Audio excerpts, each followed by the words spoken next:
The Cyrenian Hind. Hercules had managed very well with the lion and the dragon, but now with the deer, what would he do? Moreover, this not so kind-hearted man, Eurystheus, wanted it alive. But could Hercules' heart allow him to kill such a beautiful deer with gold-plated antlers and bronze legs? Not to mention that it was dedicated to the goddess Artemis, and Hercules had no intention to argue with the goddess.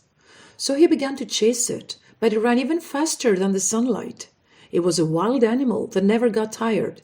It ran in the mountains and swam in the lagoons. The hero was trying to follow it, but it wasn't easy. He thought of giving up, but his pride was stronger. He thought of using one of his arrows, but then again, it would be a pity. It was such a beautiful animal. The hero and the animal kept running until one day they had reached almost the edge of the world. They were found in a large canyon.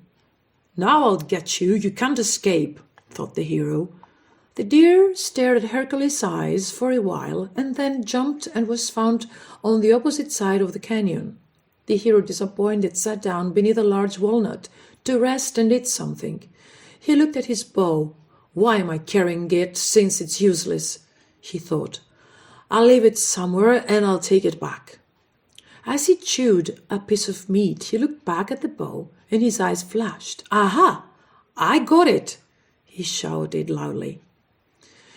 He quickly picked up his stuff and began to chase the deer again. There, near River Ladonus, he set up a hut. After a while, the deer appeared. Hercules hid in a bush. The deer, thirsty, approached very carefully, lifted the beautiful head and looked around. After seeing that there was no danger, the animal slowly leaned and began to drink water. The hero was well hidden behind the bush and waited. At some point, the deer began to quietly walk alongside the river bank, looking for a pass. Having drunk a lot of water, the deer was feeling heavy and could not run that quickly. Hercules did not waste time. He put 10 large arrows on his arc string, scored well, and shook the arrows.